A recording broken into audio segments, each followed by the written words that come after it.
एक तरफ जहां पहले से ही रशिया और यूक्रेन का युद्ध चल रहा है, वहीं अब एक और मोर्चा खुल गया है जिसमें इजराइल और हमास आपस में लड़ रहे हैं। और अब खबरें आ रही है कि हमास और इजराइल का कॉन्फ्लिक्ट जो है वो लंबे समय के लिए खींच सकता है और इसमें और भी बड़े देश पड़ सकते हैं। और इजराइल और हमास कॉन्फ्लिक्ट के फैलने की खबरें भी आ रही हैं अब, जैसे कि यमन और यमन के यूती विद्रोही इस युद्ध में कूद सकते हैं। इसके अलावा हिजबुल्लाह, लेबनान, सीरिया और ईरान, जो कि इस वक्त इस युद्ध में इनडायरेक्ट तौर पर शामिल है, वो डायरेक्ट शामिल हो सकता है। और ये सिर्फ कोई कोरी धमकी नहीं है। ईरान को काउंटर करने के लिए यूएस ने अपनी नेवी जो है वो इसराइल की पास की बॉर्डर पर भेजी है, जिससे कि ईरान पे खतरा रहे कि अगर वो युद्ध में कूदता है तो अमेरिका इसराइल के साथ है। लेकिन अगर ये युद्ध फैलता है तो पूरा पूरा अरब वर्ल्ड जो है वो इस युद्ध की चपेट में आएगा, जिसका भयंकर नुकसान ना सिर्फ इसराइल को भुगतना पड़ेगा बल्कि पूरी दुनिया को भुगतना पड़ेगा। अरब वर्ल्ड तेल का प्रोडक्शन कंट्रोल करता है, और अगर अरब वर्ल्ड युद्ध में कूदेगा तो तेल की सप्लाई चेन पे फर्क पड़ेगा, जिससे कच्चा तेल महंगा होगा और पूरी दुनिया महंगाई की चपेट में आएगी। इसी बीच सऊदी अरब और रशिया ने मिलकर एक डील की है, जिसके अंतर्गत ये तेल की सप्लाई में कटौती करेंगे। इस डील के अंतर्गत ये दोनों अब कच्चा माल कम निकालेंगे, जिससे कच्चे तेल के दाम बढ़ेंगे। ऐसा इसलिए होगा क्योंकि दुनिया में डिमांड तो रहेगी कच्चे तेल को लेके, लेकिन जब सऊदी अरब और रशिया कच्चा तेल निकालना बंद करेंगे तो कच्चे तेल के दाम ऑब्वियसली बढ़ जाएंगे, क्योंकि सऊदी अरब ये कच्चा तेल एक्सपोर्ट करने वाली दुनिया की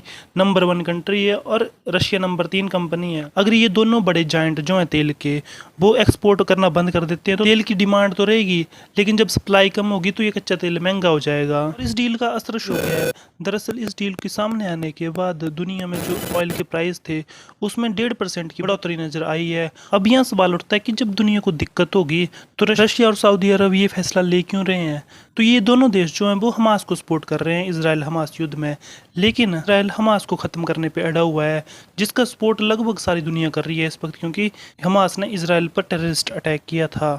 अब ऑयल को महंगा करके ये लोग इसराइल को बातचीत की टेबल पर लाना चाहते हैं, क्योंकि अगर दुनिया में महंगाई बढ़ेगी तो वहाँ के लोग जो हैं वो गवर्नमेंट को पूछेंगे और गवर्नमेंट पर इस बात का दबाव पड़ेगा वो कच्चे तेल को सस्ता करे, क्योंकि कच्चा तेल महंगा होने से सब कुछ महंगा होता है, जिसका कारण है ट्रांसपोर्ट से आपके घर दूध आएगा, अखबार आएगा, खाने पीने की चीज़ें आएंगी, जो भी सामान आएगा वो लगभग ट्रांसपोर्ट से ही होता है, तो सब कुछ महंगा होता है। तो जब महंगाई पूरे देश में फैलेगी तो देश के लोग जो हैं वो गवर्नमेंट पे प्रेशर डालेंगी, और वो गवर्नमेंट जो है प्रेशर डालेगी इसराइल पे कि आप इस युद्ध को जल्दी से जल्दी ख़त्म करो।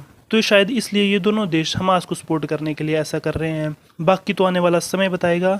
आई होप आपको ये वीडियो अच्छा लगा होगा। वीडियो देखने के लिए धन्यवाद।